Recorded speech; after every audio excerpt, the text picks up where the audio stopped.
Welcome back. In today's video, I'm going to talk about the Spousal RRSP and how you can use the Spousal RRSP to lower your tax rate in retirement. Using a Spousal RRSP is going to be most beneficial for any couple that has a higher income earner in the household compared to the other income earner. I'm going to show you why that is and how you can use it properly. So the goal in retirement, financially anyways, is going to be to try and retire with about the same income levels in retirement for both spouses. And it doesn't have to be exact, you can actually be in the same tax bracket. And I've got a spreadsheet here to show you why that is. So just some things to note here. I did a quick Google on the average income, retirement income for a Canadian, and in 2023, the average retirement after tax income was about $65,300. So I'm just going to use $80,000 as a household income pre-tax. And you can see after tax out there at the top, it's fairly close to that $65,300. That's the average Canadian. And I'm going to show you how that number is going to fluctuate a little bit. So I'm going to show you a couple of projections here. The first one, let's say your household retirement income is $80,000, and let's say that's only coming from one spouse.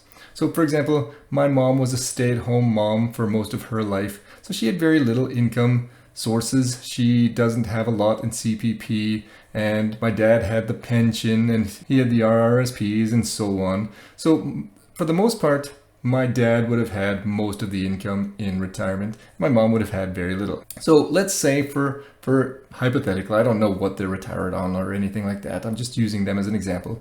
Let's say that my dad has all the retirement income and my mom doesn't have any. It's extreme, but let's hypothetical. So if my dad was making $80,000, my mom $0, then you can see that total tax paid for that year or each year would be about $16,782. I'm just going to put that down here so that we have something to refer to when we compare. But let's say there was a spouse that earned a little bit through the working years, but there was a big discrepancy between the two workers. And let's say the spouse, the lower income spouse, just has maybe CPP and some OAS coming in, but for the majority, the retirement income is coming from a higher income source. So let's just say, I'm just going to throw some numbers in here. Let's just say it's split 60-20. So that's $60,000 earned from one spouse and $20,000 from the other spouse. That's still $80,000 pre-tax coming in. But you can see now their total tax bill is $11,326. That's a savings of $4,400 every year just in taxes, just by having that income being split a little bit differently. So what's the ideal? So let's make them even, 40,000, 40,000. And you can see here, if both income earners earn the exact same amount, you're paying the least amount of tax, $10,910.70. And that's about a savings of $7,000 from the original projection. And I played with this, and really, if you are in the same tax bracket, then this works out the same. So for instance, if one earner was making $25,000 and the other $55,000, then you can see that they still are in that $10,910, and that's because they are in the same tax bracket. They're both spouses are in this 25% tax bracket. So ideally what you want to do is, rather than focus on mine and hers or mine and his portfolio for retirement, you should be considering your entire retirement portfolios, your TFSAs, your RRSPs, your pensions, whatever other sources that you have coming in,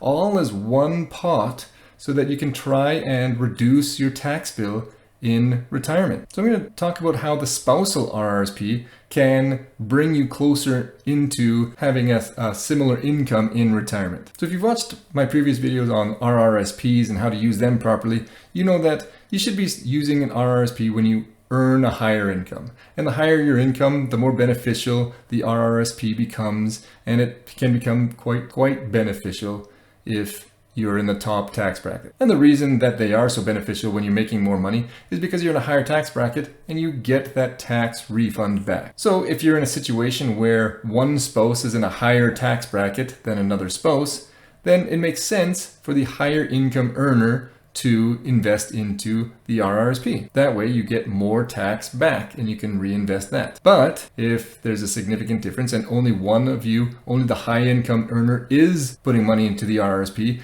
then you run into the scenario where you are in this 80-0 or 60-20 scenario. So we want to try and balance the RRSPs, but we don't want to put money into the lower income earners RRSP because they're not getting as much tax back. So you want to maximize the higher income earners tax back. And that's where the spousal RRSP comes into play. So with the spousal RRSP, what can happen is if you open one, the higher income earner can put money into the spousal RRSP, get that tax money back at the higher rate, but then after 3 years, that spousal RRSP is now the lower income earner's RRSP. So let's just make a hypothetical example here. Let's say I was making, say, $100,000 one year, and my wife was making, say, $20,000 per year. So you can see on this spreadsheet that I would be in the 30.5% tax bracket, but my wife would be in the 15% tax bracket. So if I invested, say, $10,000 into an RRSP,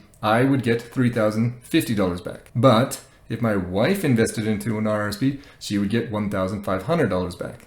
So for every dollar I invest into an RRSP, I get more than twice as much money back from the tax return. So it makes sense that I, at the higher income, the $100,000, invest into an RRSP. But again, if I'm the only one investing into the RRSP, then we could run into this scenario, the 80-0, 60-20 kind of scenario here that we talked about. So with the spousal RRSP, if we open that, if I put in, say, $10,000 into a spousal RRSP, I get the $3,050 back, but in 3 years' time, that RRSP becomes my wife's, who is the lower income earner. So again, ideally, what do you want? You want to sort of balance that out. So if we decided, let's say, $10,000 each year to put into an RRSP, then what we could do is I could put $5,000 into my RRSP and $5,000 into the spousal RRSP. That way, we have the same amount of money in our RRSPs after 3 years. Now, why do I keep saying this 3 years? If you pull out money from a spousal RRSP before the 3-year time period, then the money gets taxed at the higher tax earner's rate. If we put $10,000 into a spousal RRSP and then the next year we pulled $10,000 out, I would get taxed at that 30.5%. But if we waited 3 years, it becomes my wife's, and then she would get taxed at her tax bracket. So again, it's really important to pool, gather all of the income sources that you have and try to get that as balanced as you possibly can with your pensions and your CPP and your OAS and your RRSPs and your TFSAs and all that sort of stuff. And TFSAs are really nice because they don't count as taxable income. Now, how do you open a spousal RRSP? I'm just going to quickly show you where Questrade puts theirs. I'm not promoting Questrade. I'm not getting anything from Questrade. I happen to use Questrade, so I just wanted to show you how easy it is with Questrade. I'm assuming the others are fairly easy as well.